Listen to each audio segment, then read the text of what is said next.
तो पहला टारगेट हमारा था कि पूरे देश में फूड सिक्योरिटी एक्ट हम लागू करें, और जब हम आए थे उसमें बिल्कुल आधा अधूरा सिर्फ 11 स्टेट में था।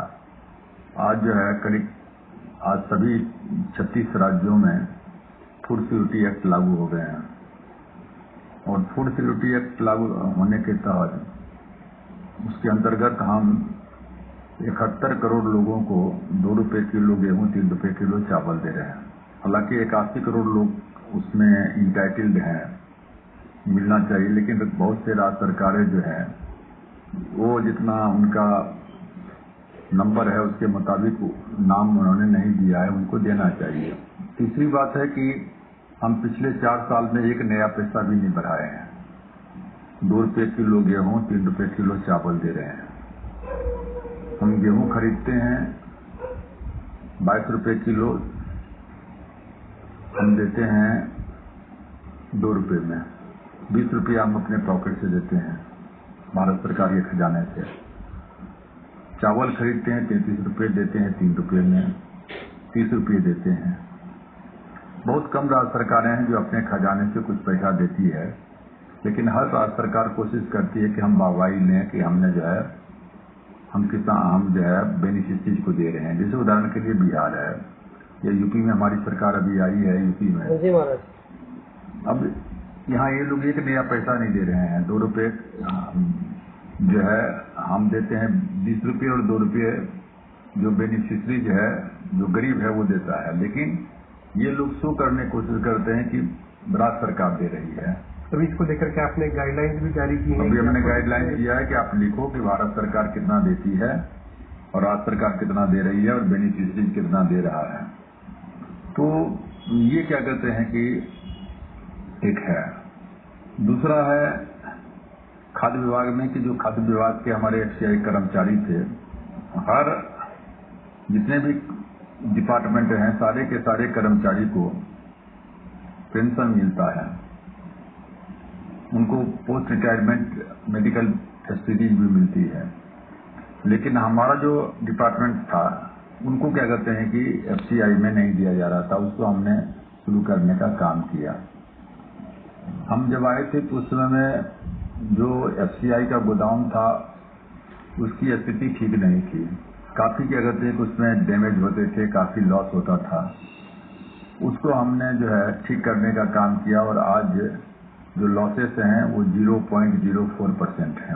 तो जून तक आधार से जोड़ने का राशन कार्ड को आपने टारगेट रखा है क्या? जिन लोगों को राशन कार्ड से आधार से नहीं जुड़ेंगे उनको जून के बाद राशन कार्ड? एक तो हमारा पूरा उम्मीद है कि जुड़ जाएगा, क्योंकि पूरे देश में 24 करोड़ राशन कार्ड हैं। 24 करोड़ में 17 करोड़ राशन कार्ड जो है ऑलरेडी आधार कार्ड से जुड़ चुके हैं, जो 77% है।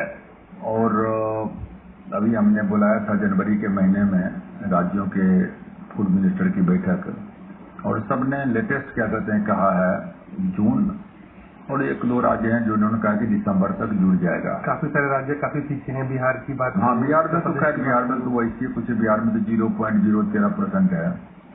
तो लेकिन अन्य राज्यों में 100 काफी 10-12 राज्य हैं जहाँ 100% हो चुके हैं।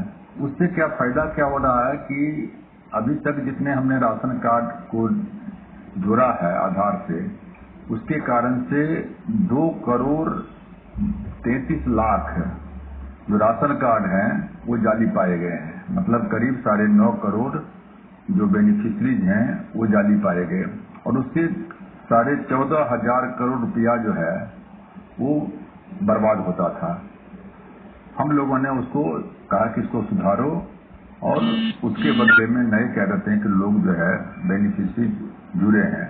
तो आधार कार्ड से ये फायदा है, राज्य सरकार को भी फायदा है कि जो जाली राशन कार्ड है वो हट जाता है, तो राज्य सरकार को करना चाहिए। इसके अलावा सारी जो मशीन लगानी थी, point of sale machine, POS machine लगाना था, अपग्रेड करना था सारा, उसका काम स्टेटस कितना हो चुका है पूरा? क्या सारी जगहों पर वो मशीनें पहुंच चुकी हैं? नहीं, हमारे कुल मिलाकर के जो क्या कहते हैं कि 5 लाख और 27,000 फेयर प्राइस शॉप हैं, दुकान है। तो उसमें से करीब करीब जो है 1,77,000 जो है दुकान में जो है पॉस मशीन जो है लग चुका है। लेकिन हमारा जो टारगेट है अब नया पॉस मशीन लगाने का है, नया टेक्नोलॉजी के साथ में, जिसमें कैशलेस हो सके। तो अभी 50,000 दुकान है जहां कैशलेस पॉस मशीन है, और बाकी जो है पॉस मशीन, उसका हमारा टारगेट दिसंबर तक है। इसके अलावा आपका एक बड़ा फैसला है आपके मंत्रालय का सर्विस चार्ज को लेकर के कि उपभोक्ताओं को सर्विस चार्ज जो है वो नहीं देना होगा। आप मानते हैं सर्विस चार्ज पूरी तरह से गैर कानूनी है और उपभोक्ता? बिल्कुल इतना सब कह सकते हैं कि सर्विस चार्ज गैर कानूनी है। ये ऑप्शनल है, किसी को देना है तो दे, नहीं देना है तो नहीं दे, मैंडेटरी नहीं है। और इसलिए हमने गाइडलाइन जारी किया है।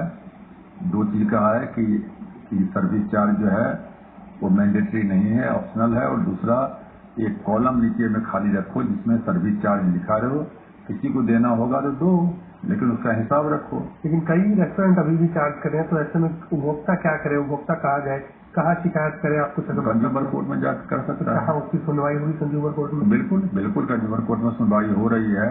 फाइन भी किया गया है, काफी एमआरपी के संबंध में तो कई जगह फाइन भी किया गया है। तो उसमें हम लोगों ने कही किया, एक सर्विस चार्ज का मामला है।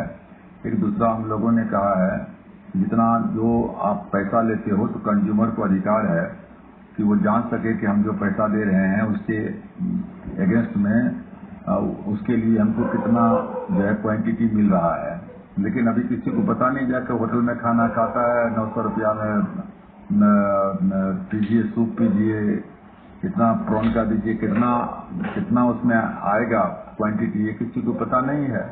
जबकि राइट टू इन्फॉर्मेशन हर जो है उपभोक्ता का अधिकार है। तो उस पर भी हम लोगों ने ध्यान देने का काम किया है। तो क्या किसी तरह की गाइडलाइन जारी होगी इसको लेकर के कि कितना पोर्शन मिलना चाहिए? नहीं, वो तो एक्ट है कंज्यूमर, वो तो गाइडलाइन है। वो तो कंज्यूमर प्रोटेक्शन जो एक्ट है, उस कंज्यूमर प्रोटेक्शन एक्ट में बाहर में भी जाकर के देखिएगा तो उसमें जो 5 जो अधिकार हैं कंज्यूमर को जानने के अधिकार, जो राइट जो है, उसमें एक अधिकार उसका है कि आप जिस चीज के लिए 16 जो कंज्यूमर प्रोटेक्शन एक्ट 1986 की धारा जो है 16B जो है, उसके मुताबिक हर कंज्यूमर को अधिकार है कि वो जान सके जिस चीज के लिए हम पेमेंट कर रहे हैं उसमें कितना हमको सामान मिलेगा।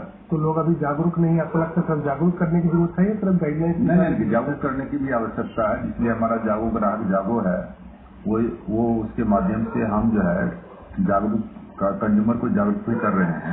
इसके अलावा एक बड़ा मुद्दा है, आपने एमआरपी की भी बात की, तो डुअल एमआरपी जो है काफी कंपनियां चार्ज कर रही हैं। कहीं अलग दाम होता है पानी की बोतल का, कहीं दाम अलग होता है।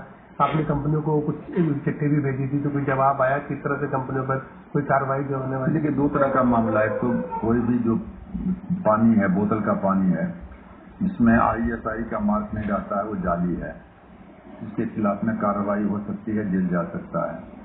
दूसरा जी, एक ही बोतल है, कोई भी बोतल हो, किनले हो, कुछ हो, तो एक बोतल है तो उस बोतल का एक ही दाम रहेगा, चाहे आप सिनेमा हॉल के भीतर लीजिए या बाहर लीजिए।